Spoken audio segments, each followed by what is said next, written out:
오늘 3.1절 기념 주일 예배로 하나님 앞에 드립니다.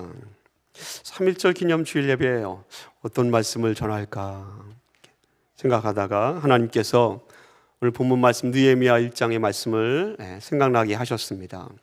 보통 때 제가 설교할 때는 성경 말씀 중심으로 설교를 하는데 오늘은 아마 역사 이야기가 더 많이 하고 성경 이야기보다도 우리 조상들이 3.1절 때 어떻게 했는가를 더 많이 말할 것 같습니다. 느헤미야 시대는 우리가 일제시대에 나라를 잃어버린 것 같이 느헤미야도 나라를 잃어버린 사람이었습니다. 바벨론에 의해서 멸망한 이스라엘 공동체는 나라를 잃은 다음에 그제서야 하나님의 성전이 얼마나 중요한가, 하나님의 말씀대로 사는 것이 얼마나 중요한가를 뒤늦게 깨닫습니다. 하지만 나라를 잃고 나서 그들이 할 수 있는 것이 그렇게 많지 않았습니다. 오늘 본문에 등장하는 느헤미야라는 사람은 페르시아의 5번째 왕인 아닥사스다 왕 시대에 그때 궁정에서 관원으로 일하였습니다. 오늘 본문은 우리가 읽지 않았지만 1장 2절에 보니까 그가 이스라엘 백성들의 소식을 듣게 됩니다. 그 소식이 어떤 소식입니까? 포로로 잡혀 있다가 다시 풀려나서 고향으로 돌아갔던 그 사람들, 그 귀한 자들이 큰 환난을 당하고 능력을 받고 어려움을 당한다라는 소식을 들었습니다. 그리고 뿐만 아니라 그렇게 중요하게 생각하였던 예루살렘 성이 허물어지고 성문이 불타버렸다는 참담한 소식을 듣습니다. 나라가 어려울 때에 해외에 있었던 사람이 느헤미야입니다. 그러면 그 먼 곳 타국에서 나라의 어려움 소식을 듣고 어떤 마음이 들었을까? 아마 우리가 지금 한국 땅에서 있는 여러 가지 어려운 소식을 들으면서 우리가 갖고 있는 심정과 느헤미야의 심정이 그렇게 다르지 않을 것이라 생각이 됩니다. 오늘 6절에 보니까 이제 종의 이스라엘 자손을 위하여 주야로 기도하오며 라고 기록되어 있습니다. 느헤미야가 밤낮으로 나라를 위해서 기도했다라는 것입니다. 오늘 말씀의 제목 나라를 위하여 주야로 기도하였다라는 것과 같습니다. 나라를 위하여 기도하는 것. 느헤미야는 나라의 어려운 그 슬픈 소식을 들었을 때에 그가 어떻게 하나님 앞에 기도하였습니까?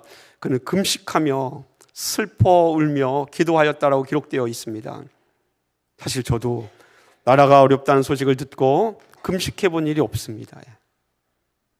여러분 가운데 가정의 문제나 교회의 문제나 여러분 개인적인 문제를 놓고 금식하신 분들은 있었을 것입니다. 혹시 여러분 가운데 나라가 어렵다는 소식을 듣고 금식하신 분 있으십니까? 느헤미야는 금식하며 기도하였습니다. 느헤미야가 어떻게 기도하고 있습니까? 첫째로 느헤미야는 울고 슬퍼하며 하나님께 금식하며 기도했습니다. 금식하여 기도했다는 사실만 보더라도 그가 얼마나 나라를, 조국을 사랑했는가를 알 수 있습니다. 금식 기도란 자신의 힘으로 해결할 수 없는 커다란 어려움에 직면하였을 때에 내 힘으로는 할 수 없습니다. 오직 하나님만 의지합니다라는 그 기도자의 결단이 담겨 있는 것이 금식 기도입니다. 느헤미야는 그렇게 하나님 앞에 금식하며 나라를 위해서 기도했습니다. 그런데 둘째로 보면 느헤미야의 기도 내용을 보니 기도의 중심 내용이 다름 아니라 회개였습니다. 본문 6절과 7절을 보니까 우리 이스라엘 자손이 주께 범죄한 죄들을 자복하오니라고 말하며 느헤미야가 회개합니다. 7절에 보니까 나와 내 아버지의 집이 범죄하였나이다. 주를 향하여 크게 악을 행하였나이다. 계명과 율례와 규례를 지키지 아니하였나이다라고 고백하면서 회개합니다. 정치적 상황이나 사회적 상황이 이렇습니다라고 그런 여러 가지 관계를 얘기하면서 문제를 놓고 하나님 앞에 기도한 것이 아니었습니다. 그냥 다짜고짜 하나님 앞에 나라의 참담한 소식을 듣고 나서는 하나님 앞에 우리 애가 범죄하였습니다라고 회개한 것입니다. 느헤미야의 기도는 무엇이 하나님의 마음을 돌릴 수 있는가를 그는 잘 알고 있었던 기도였습니다. 마지막 세 번째로 보면 8절과 9절 말씀에 모세에게 말씀하신 하나님의 언약을 인용하면서 느헤미야는 기도했습니다. 그냥 기도한 것이 아니라 하나님이 이렇게 약속하지 않았습니까? 하나님이 이렇게 말씀하지 않았습니까? 하나님의 말씀을 그대로 인용하면서 기도했다라는 것입니다. 모세의 말씀을 인용합니다. 내 나라가 죄를 지으면 하나님께서 백성들을 여러 나라 가운데 산산이 흩어버리시겠지만 다시 회개하고 계명을 지키면 하나님께서 그들을 하늘 끝까지 쫓아가서 그들을 다시 모아주시고 돌이키신다고 주님 말씀하지 않았습니까? 그 모세에게 명하신 약속의 말씀을 하나님께 다시 말씀드리면서 기도합니다. 이제 청하건대 하나님이여 기억하옵소서. 느헤미야가 하나님 앞에 절대로 하나님께서 거부하지 못하도록 하나님께서 친히 하신 말씀을 고백하며 기도한 것입니다. 10절은 이렇게 기록하고 있습니다. 이 백성들이 누구입니까? 주께서 일찍이 큰 권능과 강한 손으로 구속하신 주의 종들이요 주의 백성입니다 라고 하나님 앞에 고백합니다. 왜 이렇게 고백합니까? 하나님 버리지 마시옵소서. 이 백성들 하나님의 백성입니다. 하나님이 옛적에 강한 손과 능력으로 하나님께서 구원해 주신 하나님의 백성 아닙니까? 하나님 구원해 주옵소서. 느헤미야가 그렇게 하나님 앞에 기도합니다. 이것이 느헤미야의 기도입니다. 빼앗긴 조국의 현실 속에서 무너진 예루살렘 성과 참담한 그런 환난과 능력을 받는 자기 백성들의 참담한 실상을 그가 생각하면서 하나님 앞에 드렸던 기도였습니다. 어제는 3.1절 106주년 3.1절이었습니다. 여러분 나라를 위해서 어떻게 기도하고 계십니까? 우리가 미국 땅에 살고 있지만 조국 대한민국을 아마 결코 잊을 수 없을 것입니다. 대통령 탄핵이라는 사태 속에서 지금 우파하고 좌파로 나눠져 있습니다. 이데올로기가 충돌하고 있고요. 분열이 있고 갈등이 있습니다. 이러한 현실 속에서 우리가 할 수 있는 것이 있다면 느헤미야처럼 먼저 하나님 앞에 기도하는 것입니다. 지금 조국의 어려운 상황 속에서 한국 교회들이 어떻게 해야 할 것인가 특별한 대안이 보이지 않습니다. 한국 교회들도 5만 개의 교회가 우파를 택하든지 좌파를 택하여서 따르고 있습니다. 예수님이라면 어떻게 하셨을까요? 예수님께서는 이미 우리에게 대안을 주셨습니다. 너희는 세상의 빛이라 세상의 소금이 되어야 한다라고 대안을 내놓으셨지만 그 대안을 우리가 잘 감당하지 못했습니다. 교회가 세상을 걱정하고 교회가 시대를 이끌어야 하는데 거꾸로 이 시대는 세상이 도리어 교회를 걱정하고 세상의 시대가 교회를 염려하는 상황입니다. 여러분 세상을 향해서 교회가 대안을 내어놓지 못하면 사명을 감당할 수 없지 않습니까? 느헤미야의 기도가 더 필요한 시대가 바로 이 시대가 아닌가 생각이 됩니다. 근데 가만히 성경을 보면 느헤미야는 기도만 한 것은 아니었습니다. 그가 하나님 앞에 기도한 후에 멈추어 서 있는 것이 아니라 그가 행동을 해야 할 때는 그 기회를 잡았습니다. 아닥사스다 왕이 느헤미야의 그 근심에 찬 얼굴을 보고 무슨 근심이 있냐 했을 때 이것이 기회다 하고 왕에게 요청하여서 나를 보내서 예루살렘 성을 재건하게 해달라고 요청합니다. 그리고 행동에 옮기지 않습니까? 기도하고 하나님의 백성들 그리스도인들은 기도한 다음에 멈추어 있는 것이 아니라 내가 행동할 수 있는 것이 있다면 행할 수 있어야 합니다. 오늘은 3.1절 기념 주일 예배로 드립니다. 그러면 이 시간이 역사 시간이 아니지 않습니까? 예배의 시간입니다. 하나님께 영광을 돌리고 하나님께 경배하는 시간입니다. 하나님께 예배하고 경배하는 시간에 3.1절 기념 예배라고 한다면 사실은 신학적으로 보면 예배의 취지에는 잘 맞지 않습니다. 그럼에도 불구하고 한국교회는 오랜 세월 동안 3.1절이니 광복절이니 기념 예배를 왜 해외에 있는 교회들이 또 한국에 있는 교회들이 오랫동안 드려왔습니다. 왜 그랬을까? 가만히 생각해 보니까 이스라엘 민족을 생각해 보니 그럴듯합니다. 하나님께서 이스라엘 민족에게 절기를 지키라고 명령했습니다. 오순절을 지키고 유월절을 지키고 맥주절을 지키고 초막절을 지키고 수장절을 지키라고, 절기를 지키라고 이스라엘 백성에게 명령하셨습니다. 그런데 이스라엘 백성들이 지켜야 하는 그 절기들을 가만히 보면 다 역사와 관계되어 있습니다. 이스라엘 민족이 고난을 겪었던 역사, 그들이 과거에 겪었던 그런 어려운 고난과 그 고난 속에서 하나님께서 어떻게 도우셨는가, 하나님의 역사와 이스라엘 백성의 나라의 역사와 관계된 것들이 다 유대인들이 지키는 절기입니다. 하나님께서 역사를 기억하라고 말씀하신 것입니다. 역사를 기억하면서 너희의 조상들이 겪었던 일들을 잊지 말라고 말씀하시면서 하나님께서 그 역사 속에서 어떻게 도우셨는가를 기억하라고 유대인들에게 절기를 지키라고 명령하신 것입니다. 3.1절은 하나님께서 성경에 지키라고 정하신 절기는 아닙니다.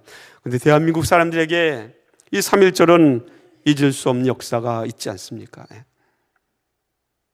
과거는 현재를 지배하고 현재를 통해서 미래를 보게 합니다. 지금부터 106년 전에 3.1절 그때 그 시절에 우리 민족을 향한 하나님의 분명한 섭리와 하나님의 긍휼하심이 있었음을 우린 잘 알고 있습니다. 3.1절의 이야기를 여러분께 말씀드리면서 우리 민족들이 크리스찬들이 어떻게 하였는가 우리 생각해 보기를 원합니다. 그때 믿음을 지켰던 사람들이 어떻게 하나님을 믿었는가를 우리가 다시 한번 떠올리기를 원합니다. 여러분 참 많이 알고 있는 이야기지만 3.1절 이야기를 좀 해볼까요? 조선이라는 나라가 500년을 유지해 오다가 1897년 10월 12일 날 나라의 명칭을 바꿉니다. 고종황제가 황제로 등극하면서 나라의 이름을 조선에서 대한제국으로 10월 12일 날 1897년에 나라를 바꿉니다. 그런데 나라를 바꾸어서 새롭게 열심히 출발하려고 하는데 청일전쟁이 터지고 이 조선 땅에서 일본이 패권을 차지합니다. 일본의 부당함을 알리기 위해서 고종황제가 헤이그, 당시에 네덜란드에 있는 헤이그에 만국 평화의 회의가 열리는데 그곳에 밀사를 파견합니다. 근데 일본이 헤이그에 밀사를 파견했다는 것에 책임을 물어서 고종황제를 퇴위시킵니다. 그리고 군대를 1907년도에 해산시킵니다. 왕은 궁정에 거할 수 없어서 그 당시에 경흥군이라고 하는 지금의 덕수궁에 머물게 합니다. 왕은 덕수궁에서도 고종황제는 건강을 잘 유지했습니다. 그러다가 1919년 바로 3.1절이 있었던 그 해 1919년 1월 20일 날 갑자기 고종황제가 승하합니다. 평소에 건강했습니다.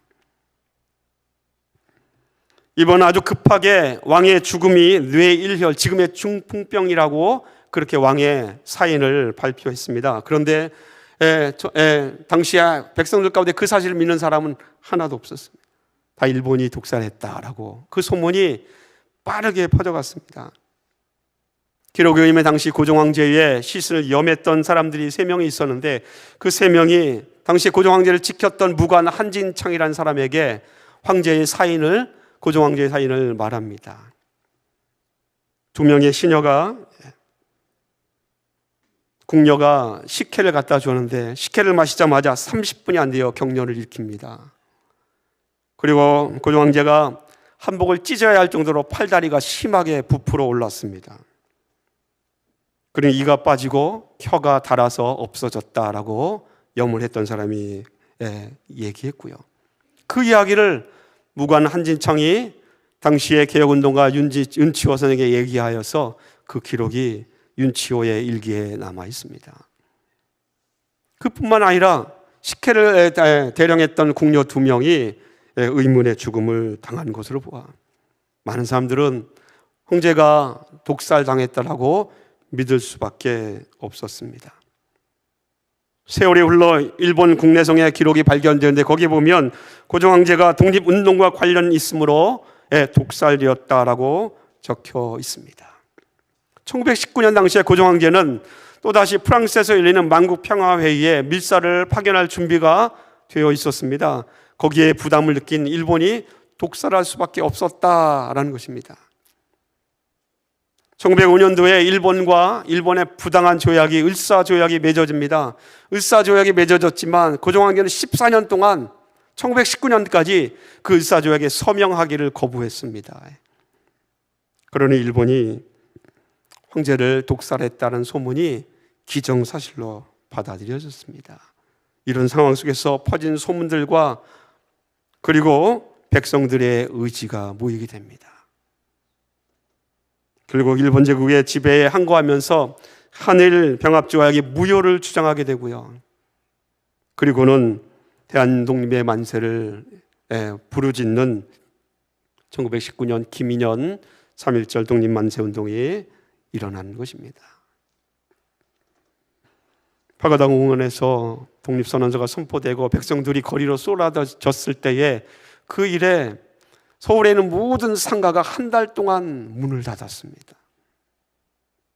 당시에 삼천리 방방곡곡의 군청 소재지가 218개였습니다. 218개 중에서 211군데에서 다 독립만세운동이 있었습니다.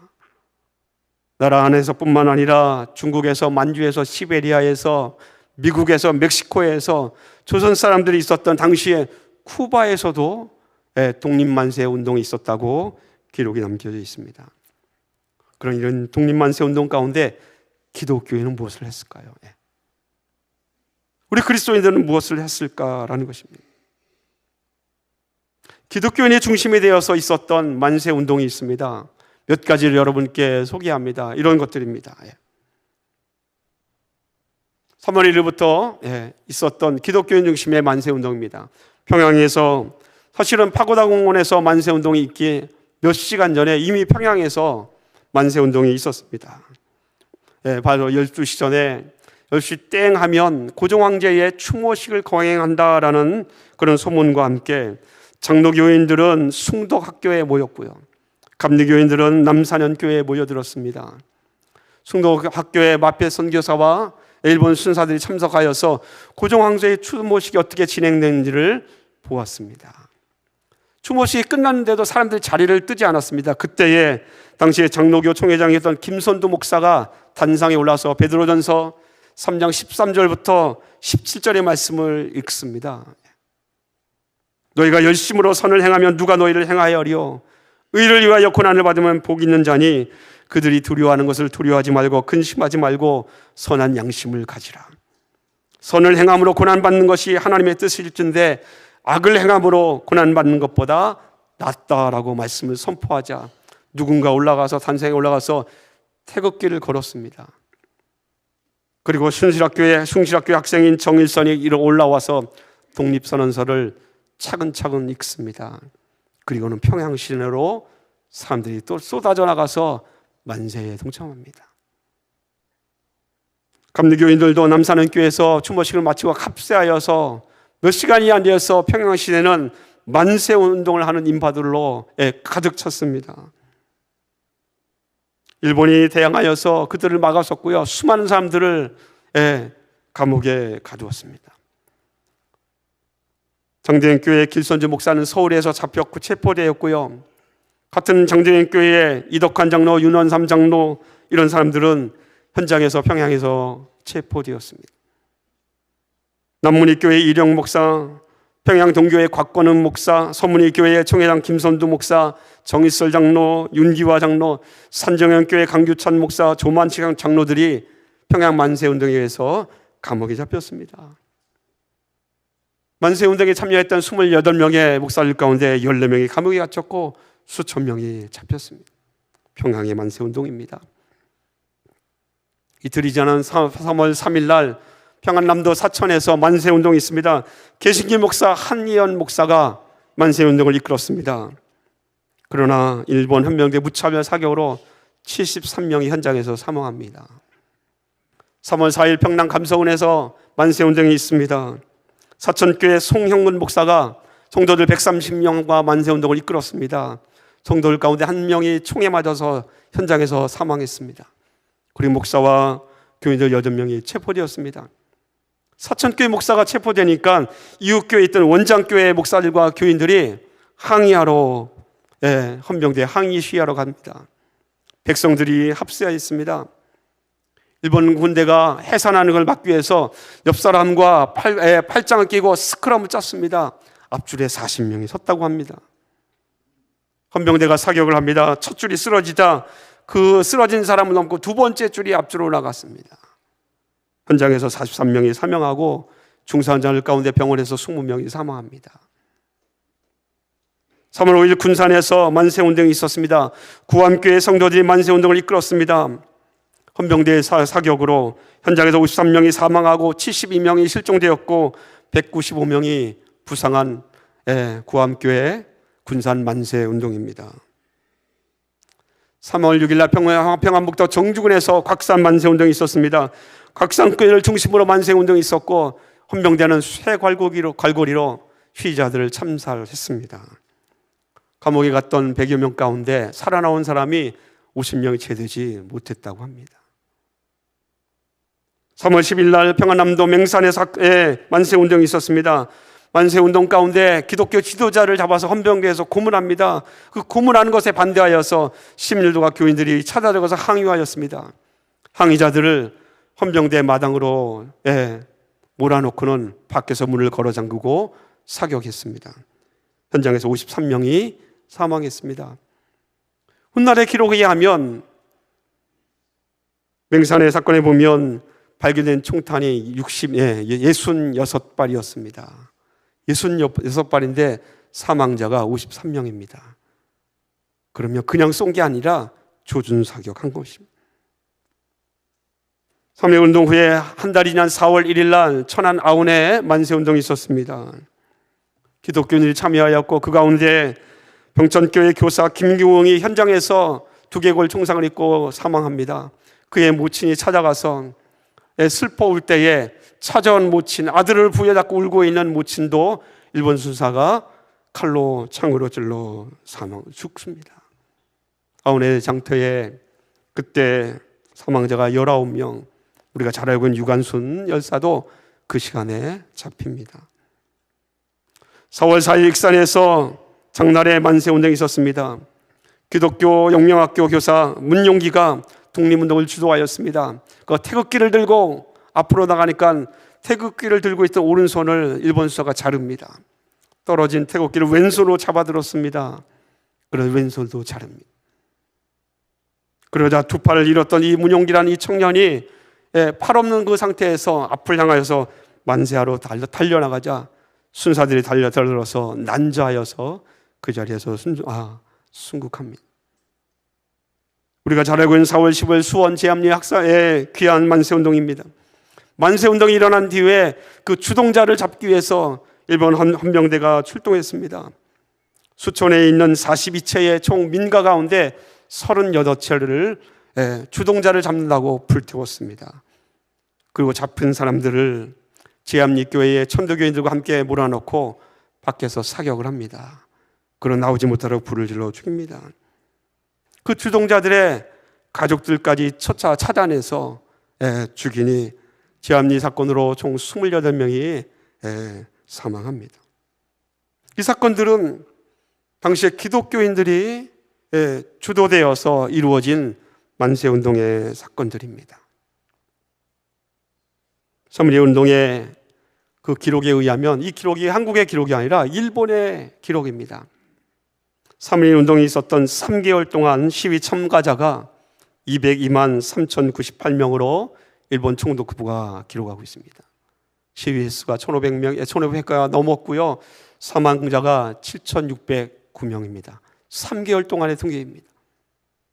부상자가 16,000명에 가까이 이르렀고요. 불탄 민가가 715채, 교회가 47개, 학교가 2채였습니다. 3.1운동이 거의 마무리되고 1919년 10월 4일 날 장로교 총회가 있었습니다. 제8회 장로교 추교회에서 3.1운동 당시에 교회의 피해 상황을 보고했습니다. 장로교만의 통계입니다. 그때 보니까 체포된 교인이 3,804명, 목사와 장로가 감옥살이를 한 사람이 134명, 그리고 체포되었다가 매열을 맞고 풀려난 사람이 2,162명, 그리고 마지막으로 장로교인 중에서 현장 사망자가 41명이라고 총회는 적고 있습니다. 독립만세운동 3.1절 독립만세 그 현장에 그리스도인들이 무엇을 했습니까? 여러분께 이렇게 말씀드린 이유는 그리스도인들이 무엇을 했을까? 그들은 나라를 위해서 목숨을 내어놓았습니다. 나라가 어려울 때에 나라를 위해서 목숨을 내어놓았다라는 것입니다. 죽을 줄 알면서도 그렇게 행동했습니다. 1919년 당시에 대한제국의 인구가 1,600만 명으로 집계되어 있습니다. 이 1,600만 가운데 기독교인이 당시에 몇 명 정도였으면 약 20만 명에서 22만 명입니다. 퍼센테이지로 1.3%입니다. 그런데 그 1.3%밖에 안 되는 그 기독교인들이 만세운동에 참여했습니다. 역사학자 이만열 교수의 보고에 의하면 주동자급 잡혀진 사람들, 감옥에 간 사람들 중에서 그들의 종교를 보니까 리더들의 25%에서 38%가 기독교인이었습니다. 투옥된 사람들의 그들의 17%에서 22%가 기독교인이었습니다. 당시에 기독교 인구가 전체 인구의 1.3%밖에 안 됐는데 기독교인 리더들과 감옥에 투옥된 사람들 보면 가장 많이 잡으면 리더들이 38%가 감옥에 들어갔었고, 그리고 투옥된 기독교인들이 많이 잡으면 22%였다는 것은 놀랍지 않습니까? 얼마나 많은 그리스도인들이 만세 운동에 참여했는지를 보여주는 자료입니다. 교회 역사에서 중세시대를 암흑기라고 합니다. 왜 암흑기라고 말합니까? 하나님의 말씀이 없었던 것이 아닙니다. 하나님의 말씀이 있었습니다. 말씀을 지키지 않습니다. 말씀대로 새로 살지 않았기 때문에 그 중세시대를 암흑기라고 말하는 것입니다. 하나님의 말씀이 있지만 말씀대로 살지 않은 것. 15세기에 나온 그리스도를 본받아라는 토마스 아켄피스의 책에 보면 그 책의 첫 장을 넘기면 이런 말로 시작합니다. 주께서 나를 따르는 자는 어둠에 다니지 않는다고 말씀하셨습니다. 이 말씀 우리가 참으로 새롭게 변하여 온갖 어두운 마음에서 벗어나려면 예수님 자신의 삶과 삶의 방식을 어떻게 본받아야 할 것인가를 우리에게 가르쳐 줍니다. 우리는 예수 그리스도의 삶을 본받는 데 모든 힘을 쏟아야 합니다. 토마스 아켄피스가 이 책에서 남긴 것이 무엇입니까? 말로만 아니라 그리스도를 정말로 따라야 한다는 것입니다. 삶으로 행동으로 예수를 따라야 한다는 것입니다. 기독교가 국교였던 유럽이었습니다. 그런데도 암흑기라고 말했다면 말씀을 있으나 말씀대로 살지 않았다는 것입니다. 여러분, 그러나 한국 기독교의 그 3.1운동 시의 기독교인들은 말과 행동이 따로 노는 것이 아니라 말과 행동이 일치되었습니다. 그들의 말과 신앙과 나라를 사랑하는 애국심이 같은 선상에 놓여 있습니다. 따로 놀지 않았습니다. 옥자는 나라를 위해서 목숨을 바쳤는데 이게 예수님과 무슨 상관이 있냐라고 말합니다. 나라를 위해서 목숨 바쳤는데 이게 복음과 무슨 상관이 있냐고 말할 수 있습니다.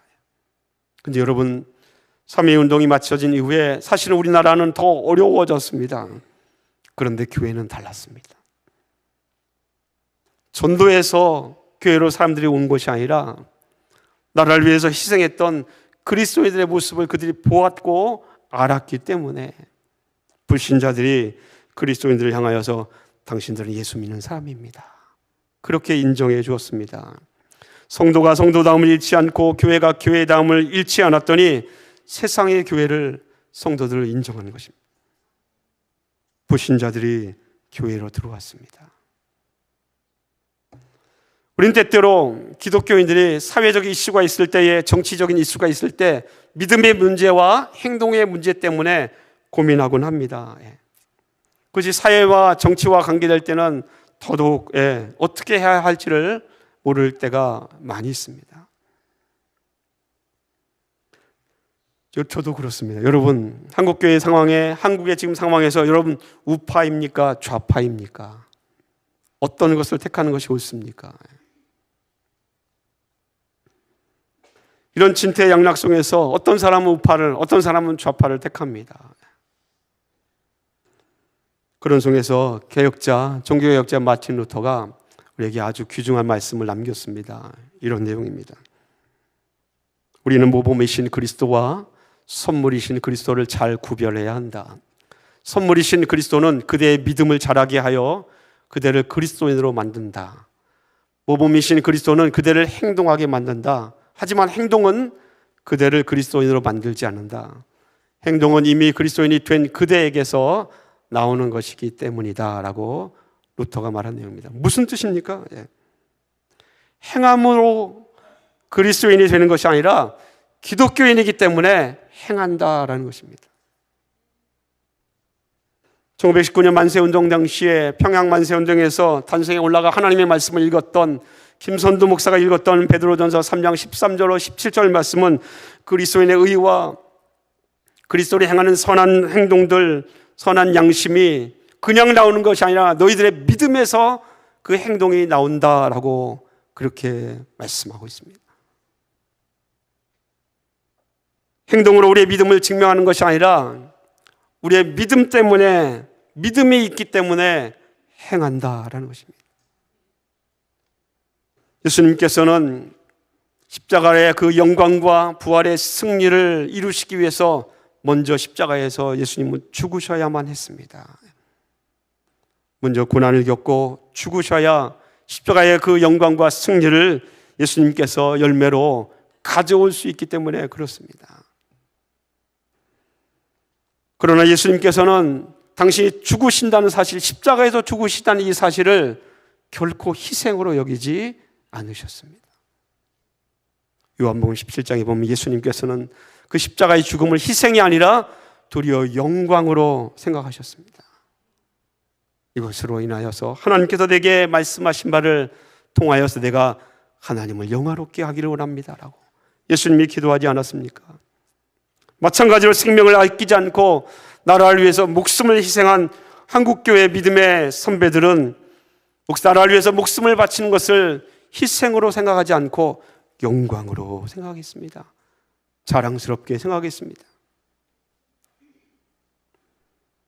여러분, 십자가를 떠올리면서 희생이라는 말만 떠올린다면 참된 순종을 배울 수 없습니다.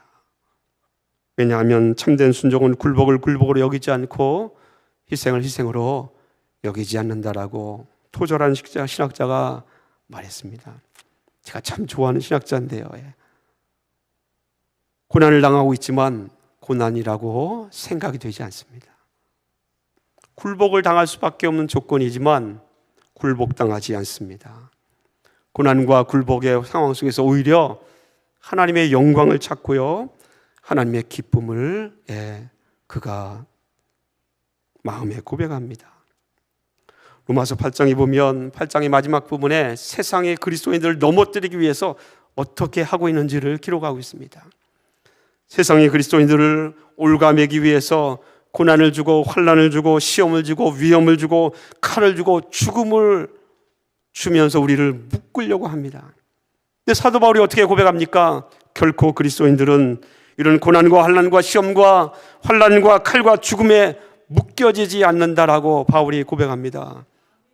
그리스도인들은 자유롭다라고 선언하지 않습니까? 이것이 십자가의 능력이요 복음의 능력이요 예수 그리스도를 믿는 자의 능력입니다.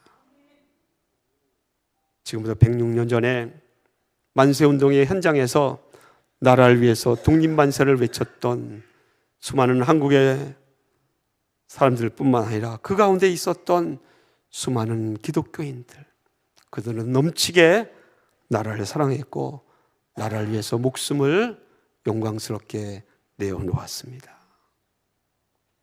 이럴 때 우리가 할 수 있는 일이라면 한국의 어려운 상황들을 기억하면서 우리들도 기도해야 할 때라고 믿습니다. 느헤미야처럼 주야로 기도하오니 저와 여러분도 그렇게 기도하기를 원합니다.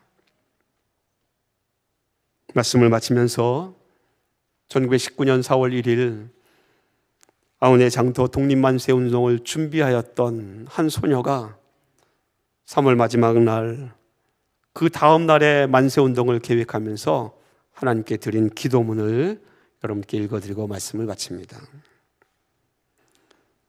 이 소녀가 남긴 기도입니다. 내 손톱이 빠져나가고 내 귀와 코가 잘리고 내 손과 다리가 부러져도 고통은 이길 수 있사오나 나라를 잃어버린 그 고통만은 견딜 수가 없습니다. 나라에 바칠 목숨이 오직 하나밖에 없는 것만이 이 소녀의 유일한 슬픔입니다. 오 하나님, 이제는 시간이 임박했습니다. 원수 외를 물리쳐 주시고 이 땅의 자유와 독립을 주옵소서. 내일 거사할 각 대표들에게 더욱 용기와 힘을 주시고 이 민족의 행복한 땅이 되게 하소서. 주여, 이 소녀에게 용기와 힘을 주옵소서. 예수님의 이름으로 기도합니다 라고 기도를 남깁니다. 누구의 기도입니까? 유관순 열사의 기도입니다. 지금부터 106년 전 3.1 독립만세운동 때에 기독교인들이 나라를 사랑하고 그렇게 헌신했던 것처럼 저와 여러분들도 나라가 어려울 때에 나라를 위해서 기도하고 내게 기회가 주어졌을 때에 선한 행동과 선한 양심을 따라 우리가 행동할 수 있는 그리스도인들이 되시기를 예수님의 이름으로 간절히 축원을 드립니다. 기도하겠습니다.